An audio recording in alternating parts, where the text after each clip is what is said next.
अस्सलामुअलैकुम प्यारे दोस्तों, आज हम बात करने वाले हैं फिलिस्तीन में जाहिर होने वाली कयामत की एक ऐसी बड़ी निशानी के बारे में कि जिसके बारे में अल्लाह के प्यारे नबी हजरत मोहम्मद मुस्तफ़ा सल्लल्लाहु तआला अलैहि वसल्लम ने हमें 1400 साल पहले ही बता दिया था। मतलब कि उस निशानी को आज हम अपनी आंखों से पूरा होता हुआ देख रहे हैं, जिसको देखते हुए यही लग रहा है कि कयामत बहुत ही करीब आ चुकी है। और साथ ही साथ आपको कयामत के बारे में 50 ऐसी निशानियां बताएंगे जो हजरत मोहम्मद मुस्तफ़ा सल्लल्लाहु तआला अलैहि वसल्लम ने हमें 1400 साल पहले ही बता दिया था, जिनमें से आज बहुत सारी निशानियां ऐसी हैं जो जाहिर हो चुकी है और कुछ निशानियां ऐसी भी हैं जो अभी जाहिर होना बाकी है।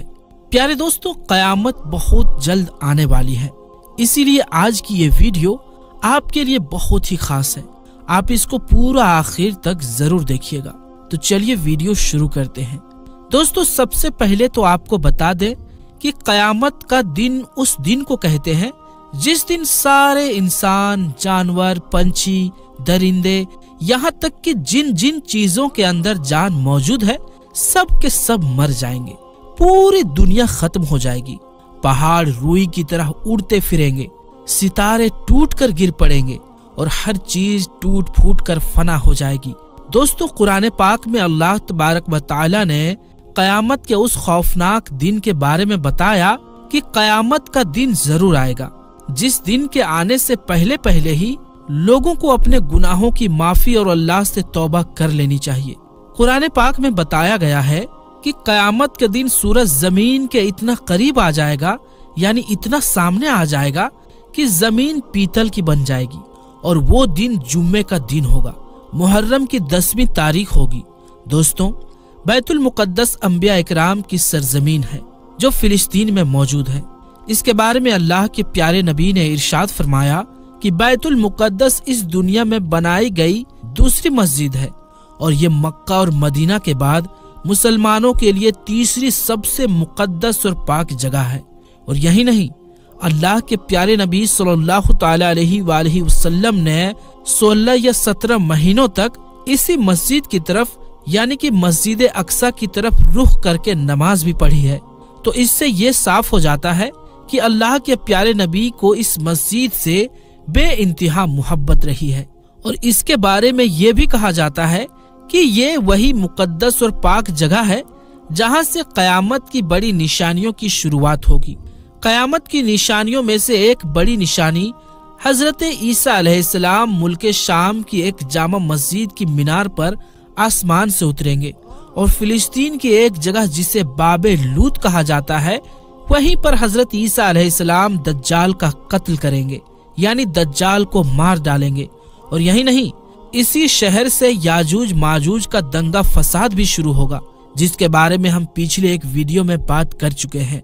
और बड़े बड़े उलमा इकराम ये बात भी लिखते हैं कि बैतुल मुकद्दस पर यहूदियों का कब्जा करना भी कयामत के करीब होने की एक निशानी है। इसके अलावा अल्लाह के प्यारे नबी हजरत मोहम्मद मुस्तफ़ा सल्लल्लाहु तआला अलैहि वसल्लम ने आज से 1400 साल पहले कयामत की कुछ ऐसी निशानियों के बारे में बताई थी, जिनके बारे में आपने फरमाया था कि जब ये निशानी जाहिर होने लगे तो समझ लेना कि कयामत बिल्कुल ही करीब आ चुकी है। लेकिन आज जिस जमाने से हम गुजर रहे हैं, इसमें कयामत की बहुत सारी निशानियां ऐसी हैं जो पूरी हो चुकी है, और उनमें से कुछ निशानियां ऐसी भी हैं जिनका पूरा होना अभी बाकी है। लेकिन अल्लाह के प्यारे नबी ने कयामत को लेकर जो निशानियां बैतुल मुकद्दस के बारे में बयान फरमाई है, वो आज लगभग पूरी होती हुई नजर आ रही है, जिसके बाद दज्जाल आएगा। याद रखें, इजराइल का फिलिस्तीनियों पर हमला करना और इसके बाद बैतुल मुकद्दस पर अपना कब्जा करने की कोशिश करना एक बहुत बड़ी तबाही की तरफ इशारा है। कहा जा रहा है कि यहूदी किसी भी तरह मुसलमानों का पहला किबला यानी मस्जिद अल अक्सा को शहीद करके वहां हैकल सुलेमानी बनाना चाहते हैं, क्योंकि उनका मानना है कि हैकल सुलेमानी बनाने के बाद ही उनका मसीहा दज्जाल उनके बीच आएगा, जो कि कयामत की बड़ी निशानियों में से एक निशानी है। यही वजह है कि इजरायली यहूदियों का हमेशा से यही मंसूबा रहा है हमेशा से ही यही कोशिश रहा है कि वो कैसे भी करके फिलिस्तीनियों पर अपना कब्जा कर लें। इसी के हिसाब से वो काम करते हुए आगे बढ़ रहे हैं। पिछले कई सालों में इजरायली यहूदी फिलिस्तीनियों पर जुल्म सितम कर रही है। आज तक इन्होंने ना जाने कितने ही फिलिस्तीनियों के घर उजाड़ दिए हैं। इजरायली लोग फिलिस्तीनियों को इस तरह कमजोर करने में लगे हुए हैं कि वो अपने हक के लिए अपनी आवाज भी नहीं उठा सके। ये अब तक की फिलिस्तीनियों की 88% जमीन पर अपना कब्जा जमा चुके हैं, जबकि फिलिस्तीन का सिर्फ 12% हिस्सा ही ऐसा बचा है जो आजाद है। बाकी के हिस्से को इजरायली अपने में शामिल कर चुके हैं और अगर ऐसा ही चलता रहा तो पूरे फिलिस्तीन शामिल कर चुके हैं और अगर ऐसा ही चलता रहा तो पूरे फिलिस्तीन पर इजराइल का कब्जा हो जाएगा। दोस्तों, सुनन अबू दाऊद शरीफ में है कि अल्लाह के प्यारे नबी हजरत मोहम्मद मुस्तफ़ा सल्लल्लाहु तआला अलैहि वसल्लम ने इरशाद फरमाया कि कयामत की घड़ी, उसका दिन, उसका साल और उसका सही इल्म सिर्फ अल्लाह तबारक व तआला के पास है। लेकिन कयामत की कुछ ऐसी निशानियां जरूर हैं कि जिनके जाहिर होने के बाद कयामत आ जाएगी। तो इस पर सहाबा इकराम ने पूछा, या रसूलल्लाह सल्लल्लाहु तआला अलैहि वसल्लम, वो कौन कौन सी निशानियां हैं जिनके जाहिर होने के बाद कयामत आ जाएगी?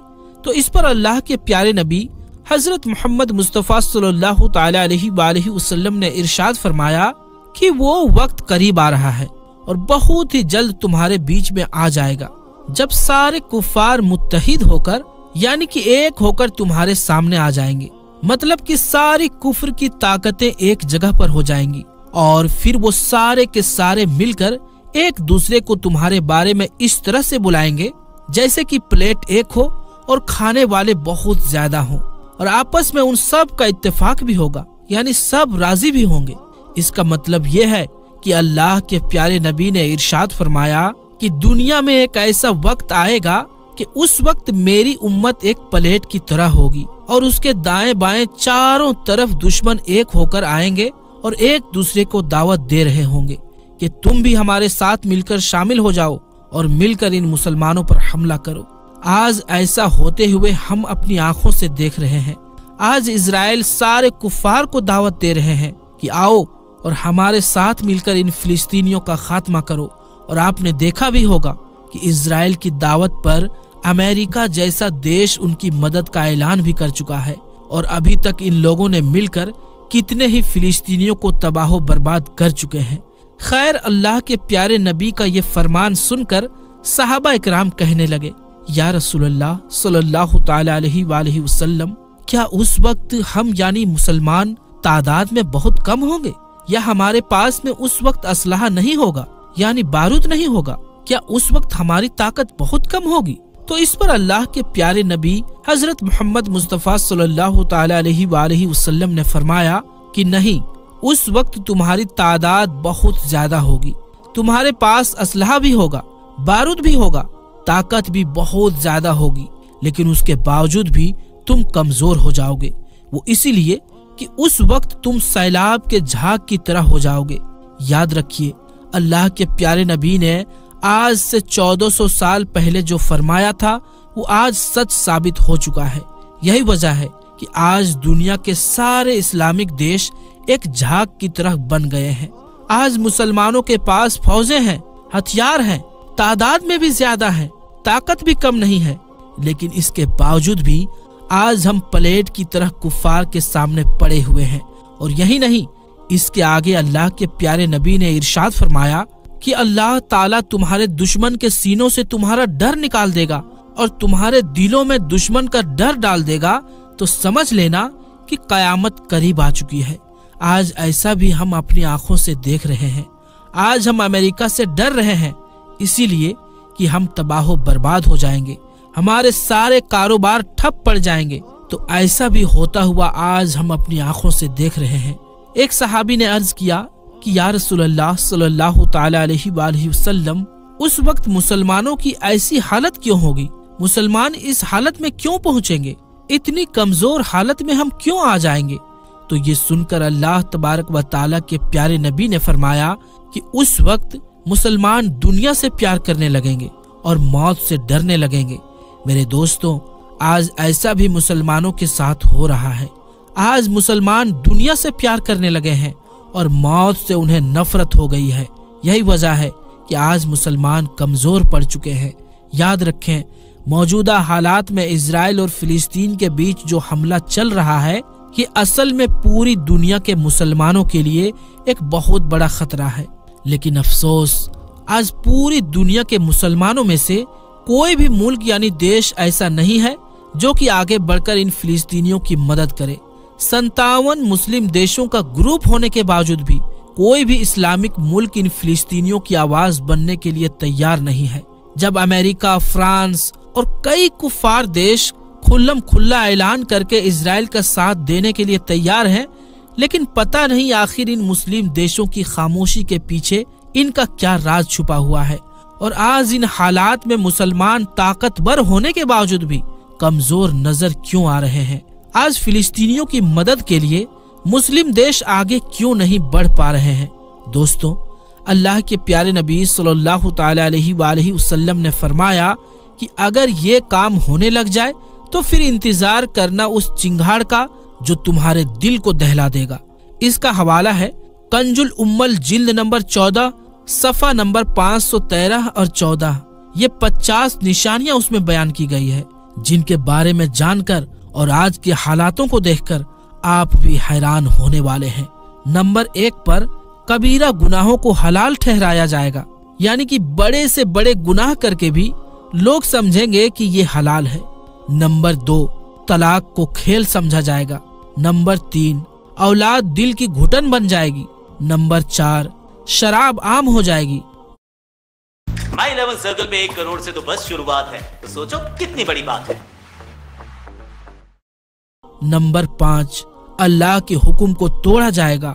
नंबर 6, माँ बाप को अपनों से दूर रखा जाने लगेगा। नंबर 7, मर्द मर्द के साथ और औरत औरत के साथ मोहब्बत करेंगे। नंबर 8, नाप तोल में कमी की जाएगी। नंबर 9, औलमा मनचाहा फतवा देंगे। नंबर 10, ज़कात बोझ बन जाएगा। नंबर 11, कुरान पाक पर सोने चांदी के गिलाफ चढ़ाए जाएंगे। नंबर 12, गैरुल्लाह की कस्में खाई जाएंगी। नंबर 13, मकान ऊंचे ऊंचे और पुख्ता यानी मजबूत बनाए जाने लगेंगे। नंबर 14, नमाजों को जाया किया जाएगा यानी छोड़ा जाएगा। नंबर 15, सूद खोरी आम हो जाएगी। नंबर 16, हर काम में रिश्वत ली जाने लगेगी। नंबर 17, नाजायज ख्वाहिशों की तकमील की जाएगी यानी नाजायज ख्वाहिशों को पूरा किया जाएगा। नंबर 18, दीन को दुनिया के बदले बेचा जाएगा। नंबर 19, कुरान पाक को गाने की तरफ पढ़ा जाने लगेगा। नंबर 20, मस्जिदों को रास्ता बनाया जाएगा। नंबर 21, मर्द रेशम का लिबास पहनेंगे। नंबर 22, जुल्म हद से बढ़ जाएगा। नंबर 23, जिना की कसरत की जाएगी यानी जिना आम हो जाएगी। नंबर 24, मस्जिदें सजाई जाने लगेंगी। नंबर 25, दिल फासिद यानी बुरा हो जाएंगे। नंबर 26, लोग घर में नाच गाने वाली रखेंगे। नंबर 27, नाच गाने हलाल किए जाएंगे। नंबर 28, मर्द अपनी बीवी के इताअत यानी सेवा करेंगे। नंबर 29, माँ बाप की नाफरमानी की जाने लगेंगी। नंबर 30, अमानत में खयानत ठहराया जाएगा। नंबर 31, खयानत को अमानतदार समझा जाएगा। नंबर 32, बारिश कम होने लगेंगी। नंबर 33, बड़े ओहदे पर ऐसे लोग होंगे जो उस ओहदे के लायक ना होंगे। नंबर 34, औलमा पैसों के लिए अमीरों की चाकरी करेंगे। नंबर 35, महीने घट जाएंगे। नंबर 36, वादा खिलाफी आम हो जाएगी। नंबर 37, औरत और मर्द शरीके तिजारत हो जाएंगे। नंबर 38, औरतें घोड़ों पर बैठना शुरू कर देंगी। नंबर 39, झूठी गवाही दी जाएगी। नंबर 40, रिश्तों को काटा जाएगा। नंबर 41, ओहदों को जायदाद की तरफ बांटा जाएगा। नंबर 42, गुजरे हुए लोगों को गालियां दी जाएंगी। नंबर 43, आदमी की इज्जत उनके शर यानी खराबी के डर से की जाएगी। नंबर 44, सिपाहियों की कसरत होगी। नंबर 45, जाहिल लोग मेंबर पर बैठेंगे। नंबर 46, दुनिया के लिए इल्म दीन हासिल किया जाएगा। नंबर 47, कुरान पाक को तिजारत बनाया जाएगा। नंबर 48, जुआ आम हो जाएगा। नंबर 49, मोहताज को ज़कात नहीं दी जाएगी। नंबर 50, बेगुनाहों का कत्ले आम हो जाएगा। दोस्तों, हर मुसलमानों का ये अकीदा है कि एक दिन कयामत जरूर कायम होगी और हर इंसान को अपनी पूरी जिंदगी का हिसाब देना होगा और वो दिन इंसान के लिए ऐसा हौलनाक होगा कि लफ्जों में उसे बयान नहीं किया जा सकता। उस वक्त हर इंसान अपने अपने फिक्र में होगा। दुनिया में किसी से 1000 मोहब्बत हो मगर उस दिन कुछ काम नहीं आएगी। बाप अपने बेटे को पहचानता होगा लेकिन उसकी मुसीबत को देखकर उसको कोई फिक्र नहीं होगी, बल्कि वो उससे अपना दामन बचाने की कोशिश में लगा होगा। सारे इंसानों का आपस में यही हाल होगा। कुरान करीम ने कयामत के हौलनाक मंजर और आपसी अफरा तफरी को इस तरह बयान किया है। आखिरकार जब वो कान को बहरा देने वाली आवाज बुलंद होगी तो उस रोज आदमी अपने भाई और अपनी माँ, अपने बाप और अपनी बीवी, अपनी औलाद से भी भागता फिरेगा। उनमें से हर शख्स पर उस दिन ऐसा वक्त आ पड़ेगा कि उसे अपने सिवाय किसी का होश नहीं होगा। कुछ चेहरे उस वक्त दमक रहे होंगे, खुशमिजाज होंगे और कुछ चेहरों पर उस दिन खाक उड़ रही होगी, उस पर स्याही चढ़ी होगी और वो यही काफिर लोग होंगे। दोस्तों, अल्लाह के नबी सल्लल्लाहु तआला अलैहि वसल्लम ने फरमाया कि कयामत के दिन हर मालदार और गरीब आदमी ये तमन्ना करेगा कि काश उसको दुनिया में सिर्फ गुजारा करने की रोजी दी जाती। तो दोस्तों, इन बातों को देखते हुए तो यही लगता है कि अल्लाह के प्यारे नबी ने आज से 1400 साल पहले कयामत की जो जो निशानियां बयान की है वो आज लगभग पूरी होती हुई दिखाई दे रही है। इसको देखते हुए यही लग रहा है कि कयामत करीब आ चुकी है और बहुत ही जल्द कयामत आने वाली है। अभी आपने जितने भी 50 निशानियां सुनी वो लगभग सभी के सभी निशानी आज के दौर में पूरी होती हुई, जाहिर होती हुई नजर आ रही है। इसीलिए दोस्तों, हमें अपनी जिंदगी में सुधार पैदा करना होगा। आखिर में अल्लाह तबारक व तआला से दुआ है कि अल्लाह तबारक व तआला फिलिस्तीनी मुसलमानों की और मस्जिद अक्सा की गैबी मदद फरमाए और जितने भी मुसलमान देश हैं, लगभग 57 देशों को कुफार के खिलाफ एकजुट होने की तौफीक अता फरमाए। तो प्यारे दोस्तों, आज की इस वीडियो में बस इतना ही। इंशाअल्लाह मिलेंगे अगली वीडियो में। तब तक के लिए अस्सलामु अलैकुम, अल्लाह हाफिज।